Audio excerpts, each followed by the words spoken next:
In his Divine Comedy, Dante Alighieri depicted hell in such a realistic and frightening way that it became part of the popular imagination of a significant part of the Christian community. On the other hand, purgatory was represented as a dark place where the quest for redemption was the only thing on the minds of its inhabitants. The final part of Dante's epic journey is paradise, a transcendental journey into the heavenly realm. Dante, after having ascended to heaven, crossed the different celestial spheres until he reached the divine presence.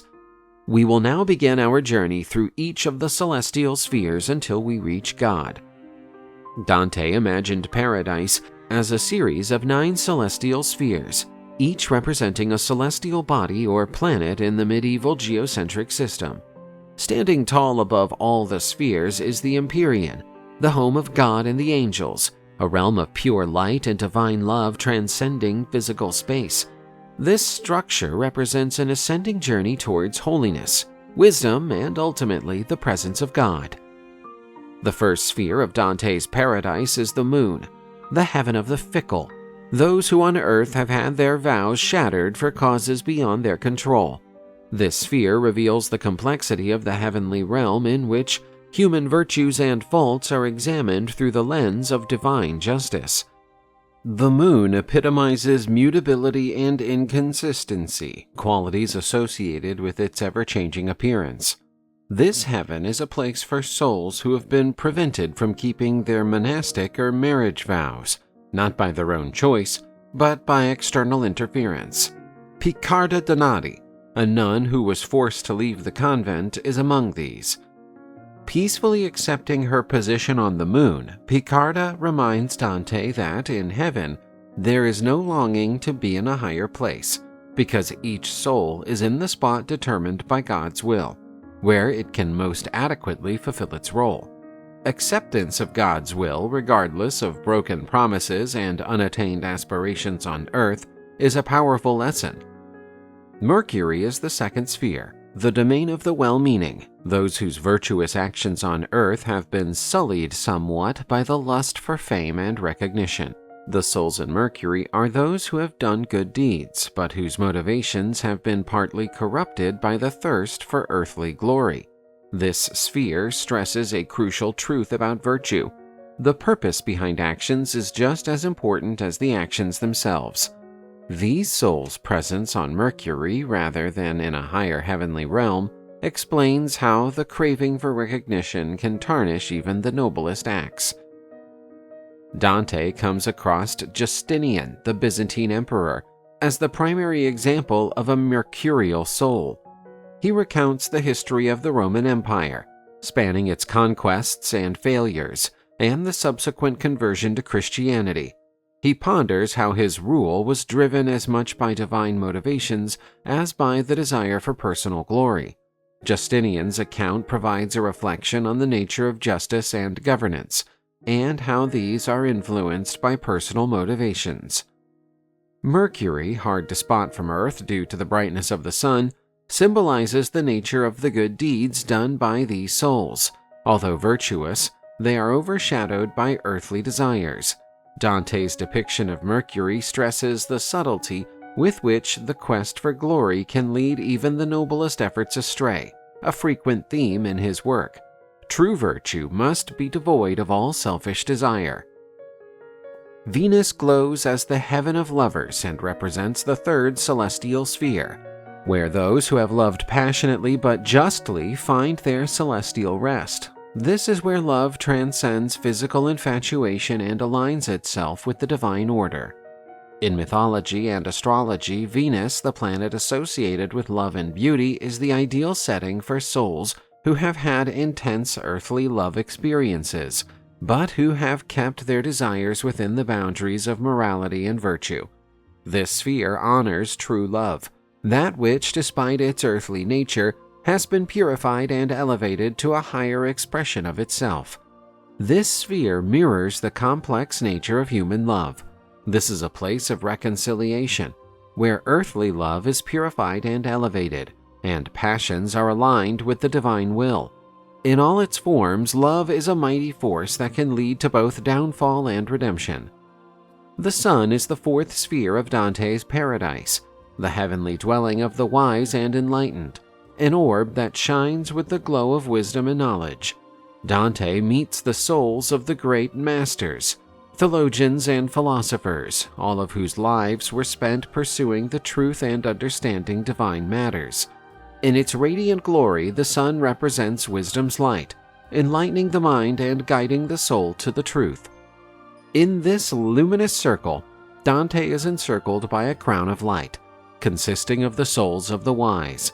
This revolving crown is a visual metaphor for eternal contemplation and the never-ending pursuit of knowledge and truth. St. Thomas Aquinas is among these eminent souls who, along with other great thinkers such as Albertus Magnus, Boetius, and Bede, debate matters of faith and reason, philosophy and theology. Consequently, the sun is not only a symbol of intellectual enlightenment, but also shows the need to channel knowledge and understanding towards high and divine ends. This heaven reinforces Dante's idea that true wisdom does not lie in the amassing of knowledge, but in the ability to see reality through the lens of faith and divine love. The fifth sphere is Mars, devoted to the warrior souls who fought for just causes, and this heaven resonates with the spirits of the brave and their sacrifices. Symbolized by the red planet tied to war, it honors those who have committed their lives to upholding justice and faith. This is where Dante meets historical and mythological figures, symbols of bravery and virtue, and explores the complex relationship between war, morality, and divinity. On entering Mars, Dante is greeted by an impressive sight. The souls of warriors form a shining cross in the sky, representing the union of Christian faith and military valor. This junction of lights is the symbol of Christ's supreme sacrifice, the point at which human suffering and divine redemption converge. When guided by pure and righteous intentions, warrior actions can be an expression of divine will. Mars is a vital aspect of the spiritual quest, recognizing that true bravery is not about conquest and violence, but about the ability to fight for higher principles and justice. Jupiter's sphere, on the other hand, is the home of fair leaders and rulers. Represented by the planet known for its size and glow, Jupiter symbolizes the celestial order applied to human government, stressing the responsibility of leaders to maintain order and justice in their domains. As Dante enters this sphere, he sees a wonderful visual representation of justice. The souls of righteous rulers form luminous images in the sky, including the Latin words diligit justitiam, or love justice, and the figure of an eagle. These celestial formations reflect the divine order and the importance of ruling with justice, mercy, and caution.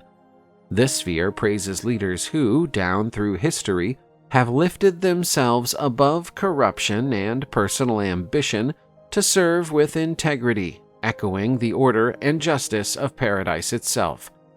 The seventh sphere of paradise is Saturn, the home of the contemplative, those who on earth searched for divine wisdom through introspection and detachment from worldly distractions. This heaven, symbolized by the most distant planet visible to the naked eye at the time of Dante, represents seclusion from the world and the search for the deepest truth. Saturn is typified by a quiet and serene atmosphere, in sharp contrast to the bustling activity of the lower heavens. Such silence is symbolic, echoing the introspective nature of contemplation and the need to mute external distractions to hear the voice of God. The souls engaged in contemplation in this sphere find the peace and spiritual depth they sought during their earthly lives. This heaven points out the importance of silence, solitude, and prayer when searching for divine wisdom. Contemplative souls are portrayed here as elevated beings who have reached a deeper understanding of existence, guided by the light of faith and the urge to be one with the divine.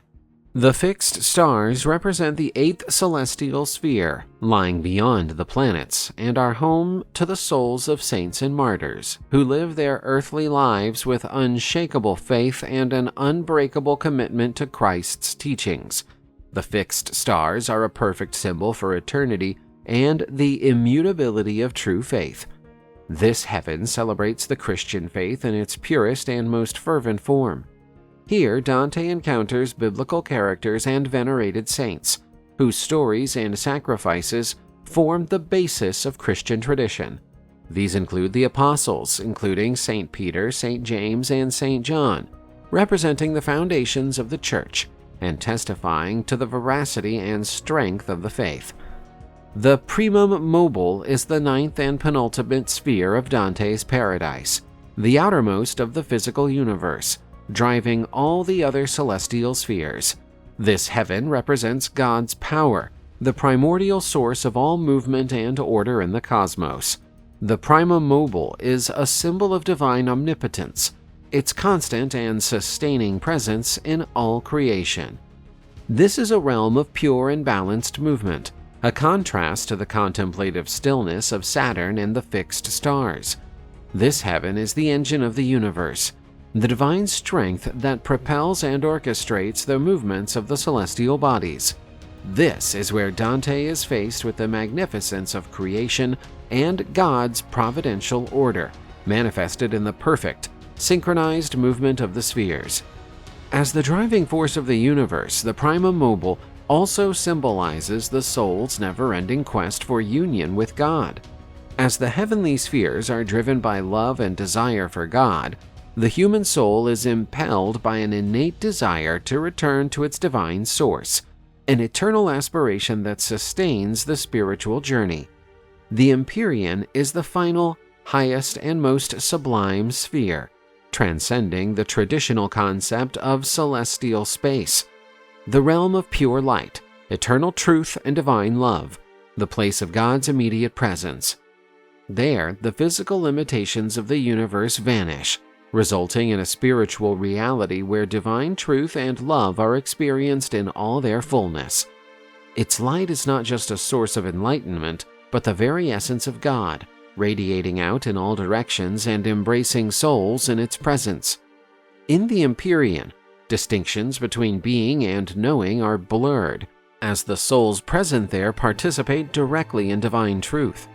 At the heart of the Empyrean, Dante bears witness to the celestial rose, a metaphor for the communion of holy souls with God. This rose is a theater-like structure, with the saints sitting on its different tiers, each in a state of perfect beatitude. The Virgin Mary holds pride of place, symbolizing intercession and maternal love. The rose petals stand for the souls of the blessed, reflecting the order and harmony of the heavenly kingdom. Dante sees the Trinity, three concentric light circles symbolizing the Father, the Son, and the Holy Spirit. This vision is the pinnacle of Dante's spiritual journey, representing the final understanding and union of the soul with the divine mystery.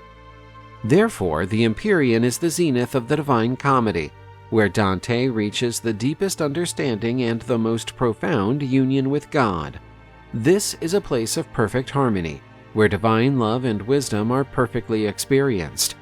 The questions and longings of Dante's journey find their definitive answer here, and the soul is granted eternal peace in God's presence.